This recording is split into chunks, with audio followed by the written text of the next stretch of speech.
we have created the whole thing in-house at Amazon.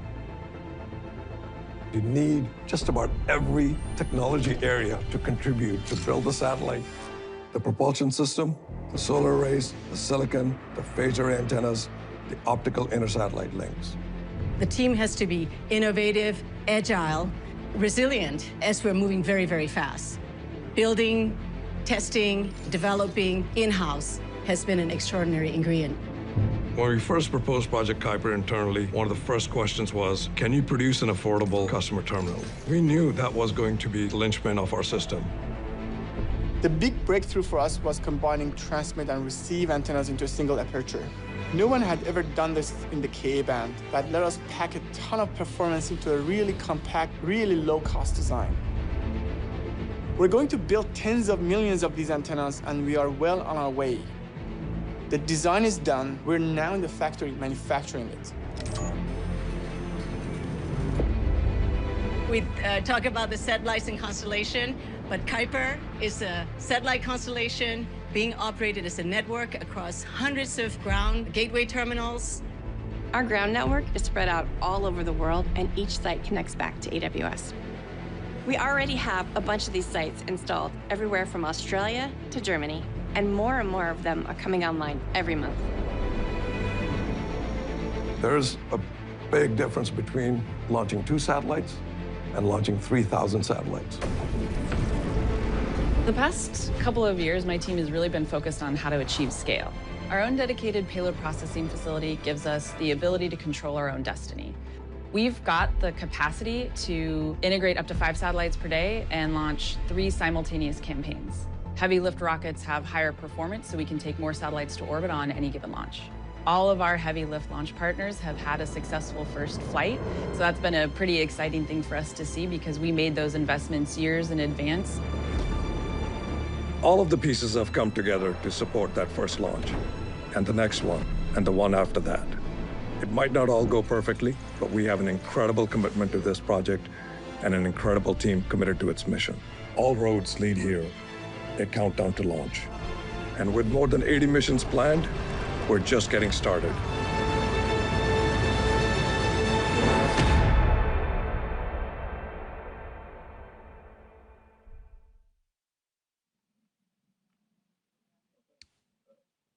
This is Atlas Mission Control at T-minus 4 minutes and holding. Following liftoff, viewers watching the launch from Florida and points north and east might be able to see the Atlas V in flight. To get a closer look at this visibility map, check out at ULA Launch on social media. Very cool. Of course, everybody thinks of seeing a rocket launch right here close to the pad, but even those all up the east coast of the United States will be able to see that light streak across the sky with an evening launch like we have tonight. Taking another look at the launch pad, all 27 of those Kuiper satellites tucked nicely in the 77-foot payload fairing there of our Atlas V rocket. And this Atlas V rocket is actually our 551 configuration, so it's a 5-meter payload fairing with 5 SRBs, and that's going to bring a lot of power and a lot of thrust to the rocket, allowing it to exit Earth's atmosphere and get to our orbital insertion in our low Earth orbit destination. That's right, with all 5 solids and the RD-180, 2.7 million pounds of thrust at liftoff for this largest Atlas V configuration that we fly today, maximizing the payload capacity to get as many satellites on orbit as we can tonight. So pretty excited to see this.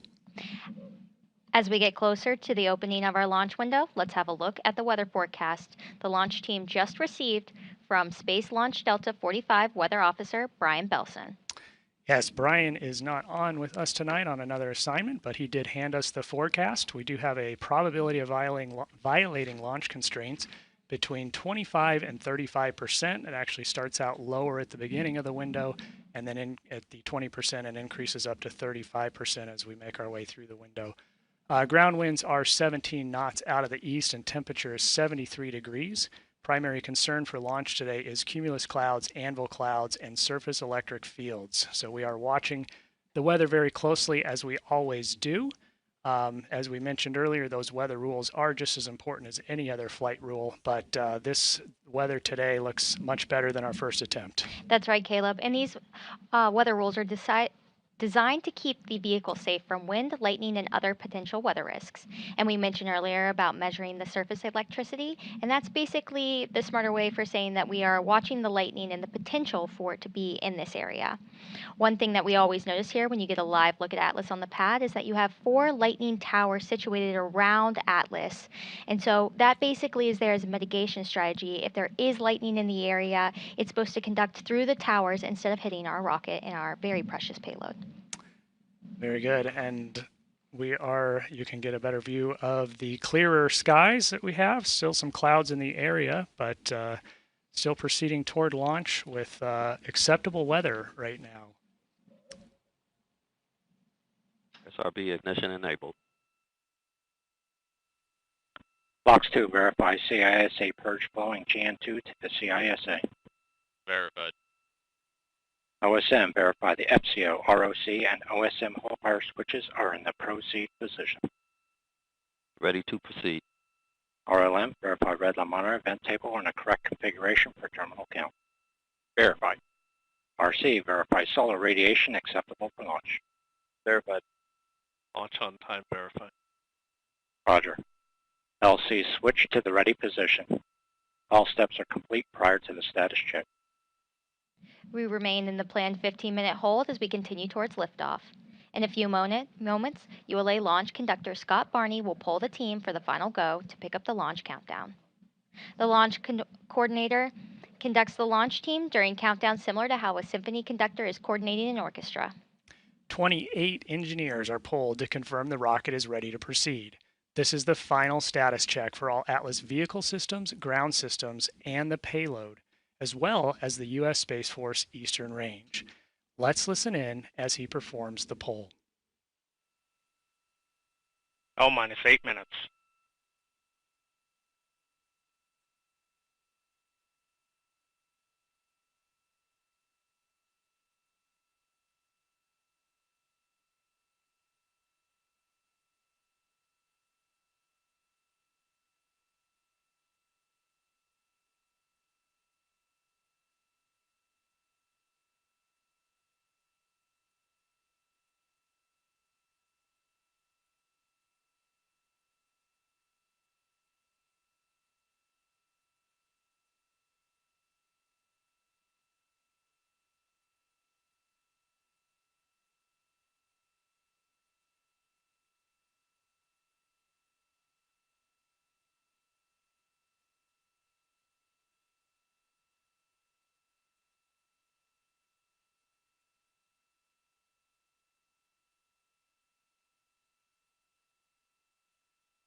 L-7 minutes.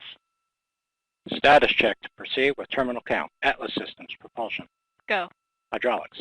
Go. Pneumatics. Go. LO2. Go. Water. Go. Centaur systems, propulsion. Go. Pneumatics. Go.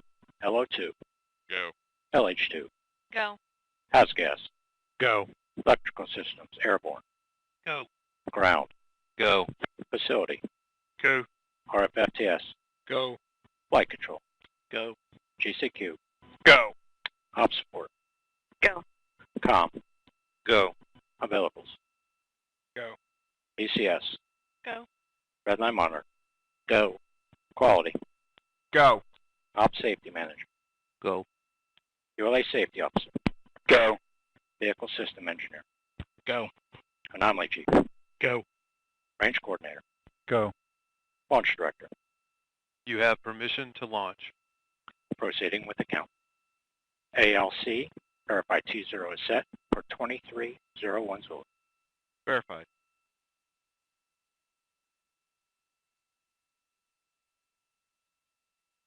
Polling is complete and the team is go for launch.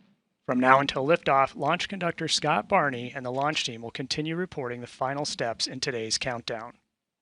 This includes verifying propellant levels and pressures in the booster and Centaur fuel tanks, as well as arming the ordnance for ignition, separation, and flight termination systems.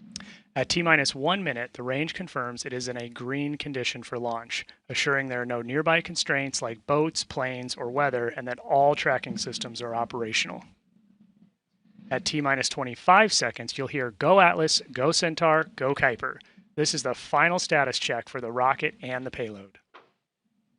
To dampen the acoustic shock at liftoff, at T-minus 6 seconds, the launch pad's water deluge system activates, followed a few seconds later by the RD-180 booster engine ignition. Then, after seeing Atlas lift off, you'll hear flight commentator Sarah Bailey Glasgow providing the updates as the rocket ascends.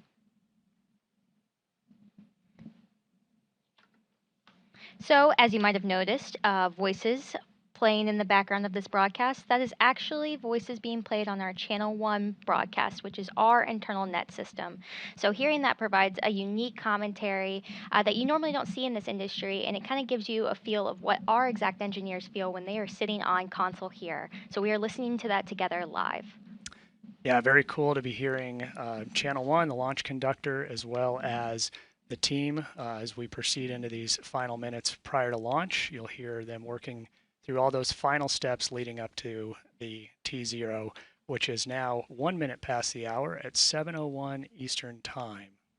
Yeah, and thinking about how big this moment is and how excited we are to partner with Amazon, that is about to bring a constellation that's basically going to change the world in terms of internet connectivity.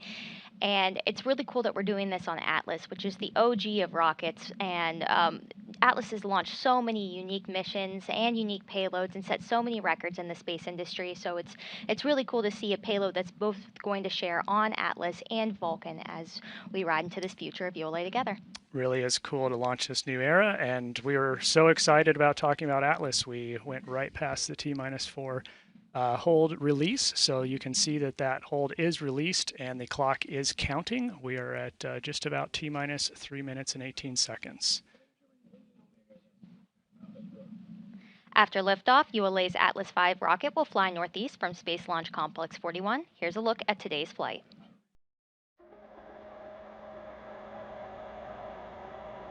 Following final confirmation of rocket readiness, the RD-180 engine, 5 GEM 63 solid rocket boosters ignite to produce more than 2 million pounds of thrust, lifting ULA's Atlas V rocket away from the pad. Shortly after liftoff, the rocket begins a pitchover to attain the proper flight path while minimizing the dynamic pressure it experiences during flight.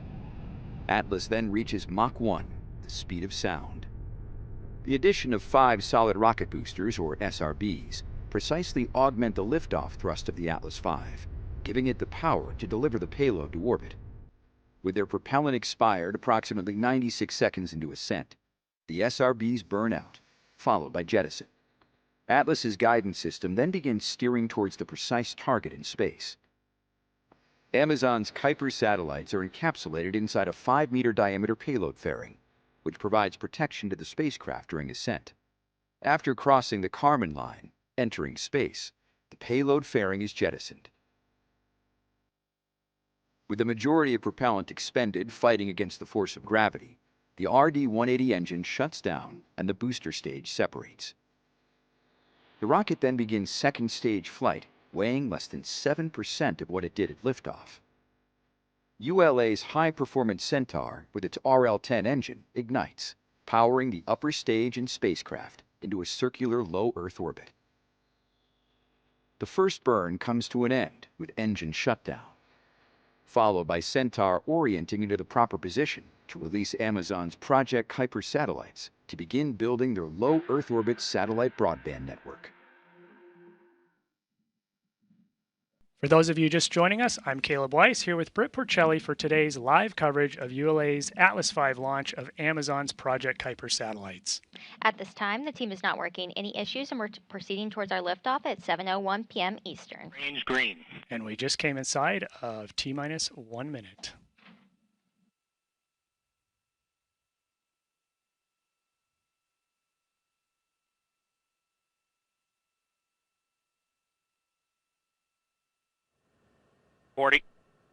Stable at step 3.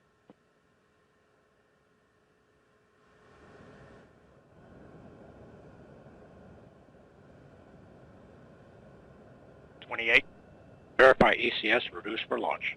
Verified. Status check. Go Atlas. Go Centaur. Go KA-01.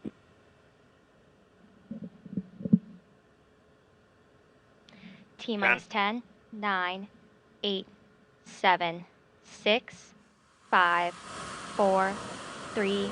We have ignition. 2, 1. Ignition and full thrust. 5 good SRBs.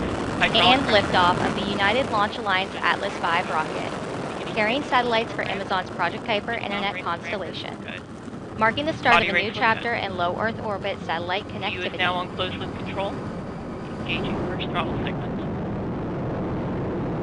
And we've completed our pitch program. Engine operating parameters continue to look good. And we've successfully completed our roll program. Hydraulics continue to operate nominally. Mach 1, Atlas V is now supersonic. Body rates continue to look good. Engine continues to operate as expected. Throttling back up. You are hearing Sarah Bailey Glasgow providing launch vehicle ascent data. We are now 7 miles in altitude, moving at 1,700 miles an hour. Now passing 1 minute into flight. Vehicle continues to pass through the center of the rain track as expected. SRBs continue to operate nominally. Throttling down, engine continues to burn as expected. Body rates continue to look good. Vehicle is now 1/2 of its liftoff weight. Max Q passing through maximum dynamic pressure. Coming up on SRB burnout. And we have good indication of SRB burnout, 10 seconds from SRB jettison. Throttling back up.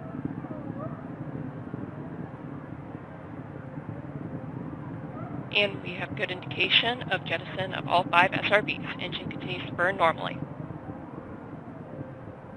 We are now 32 miles in altitude, moving at 4,000 miles an hour. We just heard confirmation of the solid rocket booster jettison. These additional motors augmented the thrust at liftoff to give Atlas rocket an extra boost to reach its circular low Earth orbit destination. These SRBs are called GEM-63s, which stand for graphite epoxy motor and are 63 inches in diameter. The most obvious difference you'll see between Atlas and Vulcan SRBs is the nose cone shape. Vulcan has a conical nose cone, whereas Atlas has a duckbill or ogive shape. We're coming up here on our next mission event, jettison of the payload fairing. Let's listen in to Sarah. Continues to move down the center of the range track and is moving at 5,300 miles an hour.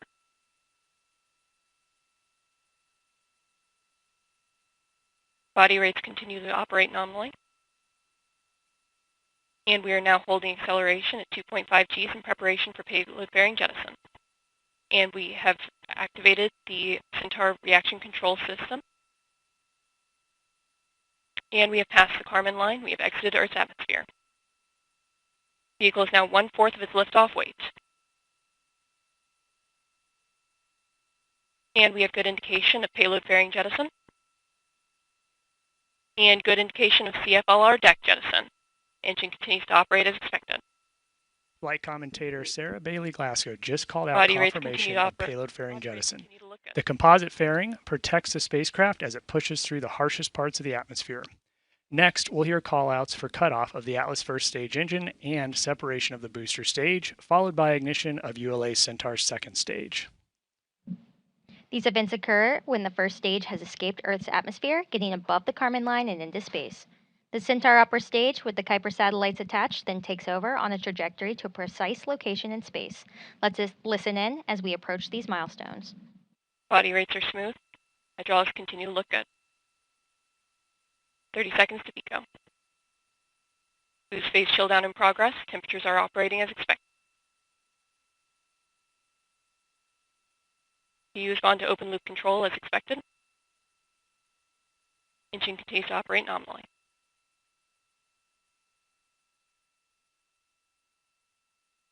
And we've completed boost phase chill down as expected.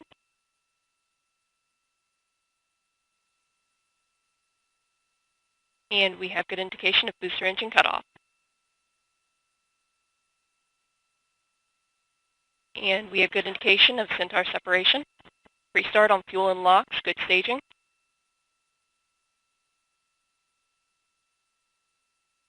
Ignition and full thrust. Arlington is running nominally. Steering has been enabled as expected. Engines are continuing to operate as expected.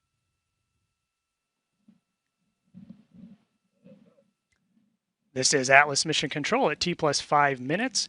We just heard flight commentator Sarah Bailey Glasgow confirm the successful completion of today's early milestones in today's flight, and all systems continue to operate nominally. So what we saw today, we had a nice smooth countdown, beautiful weather, beautiful liftoff, and Atlas V is on its way to orbit to take those 27 Kuiper satellites, put them on their way, and really start this new era in internet connectivity. So Atlas is on its way to making history again, Britt. And that's what you love to see, Caleb. You love to see a nominal launch, not working any issues, and the weather window work perfectly and open up right for us at the beginning of our launch window. So as we wrap up today's live coverage, we wanted to say thank you to all of you who have tuned in on today's flight and remind everybody that for more information about ULA and the Atlas V rocket, please visit ulalaunch.com and subscribe to our ULA Launch YouTube channel. And before we sign off, let's take one last look at today's liftoff. T-minus 10, 9, 8, 7, 6, 5, 4, 3. We have ignition, 2, 1. Ignition and full thrust. 5 good SRBs. And liftoff of the United Launch Alliance Atlas V rocket, carrying satellites for Amazon's Project Kuiper internet constellation, marking the start of a new chapter in low Earth orbit satellite connectivity. View is now on closed loop control, engaging first throttle segment. And we've completed our pitch program. Engine operating parameters continue to look good. And we've successfully completed our roll program. Hydraulics continue to operate nominally. Mach 1, Atlas V is now supersonic. Body rates continue to look good.